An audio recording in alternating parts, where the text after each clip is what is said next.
दोस्तों, जैसा कि आपको पता है कि हमारा शरीर सेल्स से मिलकर बना हुआ होता है। इन सेल्स के एक साथ मिलने पर हमारे बॉडी ऑर्गन्स की फॉर्मेशन होती है और डिफरेंट बॉडी ऑर्गन्स मिलकर पूरे शरीर को बनाते हैं। मोस्ट इम्पॉर्टेंटली, हमारी लगभग हर एक सेल के अंदर न्यूक्लियस पाया जाता है और न्यूक्लियस में होता है हमारा डीएनए यानी कि डीऑक्सीराइबोज न्यूक्लिक एसिड।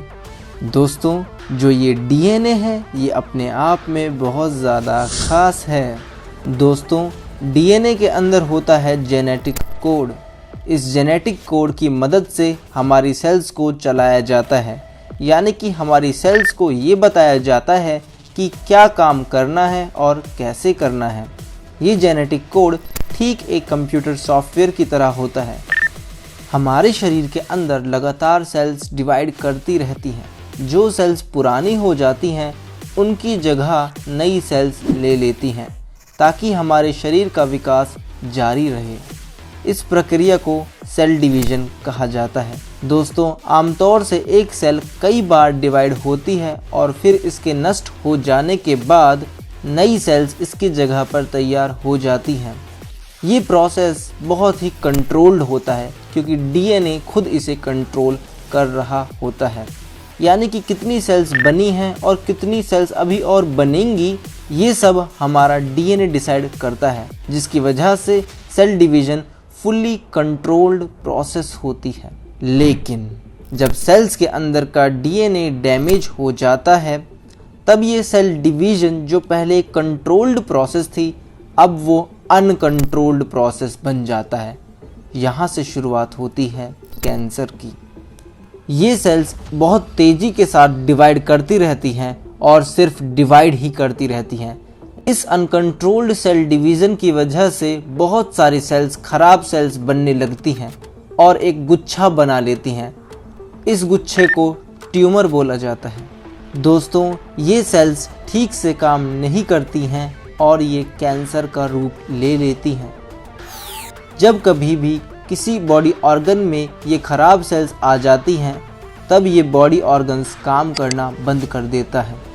जैसा कि हमने आपको वीडियो के स्टार्टिंग में बताया था कि सभी बॉडी ऑर्गन्स एक दूसरे से कनेक्टेड होते हैं, इसलिए जब कभी कोई एक बॉडी ऑर्गन सही तरह से काम नहीं करता है तो बाकी बॉडी ऑर्गन्स पर भी इसका प्रभाव पड़ता है। इनिशियली जिस ऑर्गन में कैंसर पैदा हुआ होता है उसी अंग में बढ़ता है। इसे हम प्राइमरी स्टेज का कैंसर कहते हैं। दोस्तों, जब ये कैंसर वाली सेल्स टूटकर ब्लड के थ्रू किसी अन्य ऑर्गन में, किसी दूसरे ऑर्गन में चली जाती हैं, इससे कैंसर शरीर के अन्य हिस्सों में फैल जाता है। इसे हम सेकेंडरी स्टेज कैंसर कहते हैं। तो सवाल ये आता है कि कैंसर होता ही क्यों है? दोस्तों, डीएनए के अंदर बदलाव या फिर डैमेज के कारण कैंसर होता है, लेकिन ये डैमेज डीएनए के अंदर कैसे हो सकता है, किन चीज़ों की वजह से हो सकता है? हमारे डीएनए को डैमेज करने के लिए कई चीज़ें जिम्मेदार हो सकती हैं। सबसे पहला आता है वातावरण में प्रदूषण, जैसे कि एयर पॉल्यूशन। एयर पॉल्यूशन से भारत के अंदर सबसे ज़्यादा कॉमन जो कैंसर है वो लंग्स कैंसर है। लंग्स कैंसर एयर पॉल्यूशन से फैलता है। दोस्तों, इसके अलावा जो हमारी लाइफ स्टाइल्स हैं उसके अंदर जो हम एक्टिविटीज़ करते हैं उनकी वजह से भी कैंसर होता है। जैसे कि कोई आदमी स्मोकिंग करता है तो उसको लंग्स कैंसर होने के चांसेस ज़्यादा हैं। जैसे कोई आदमी ज़्यादा तंबाकू चबाता है तो उसको माउथ कैंसर हो सकता है।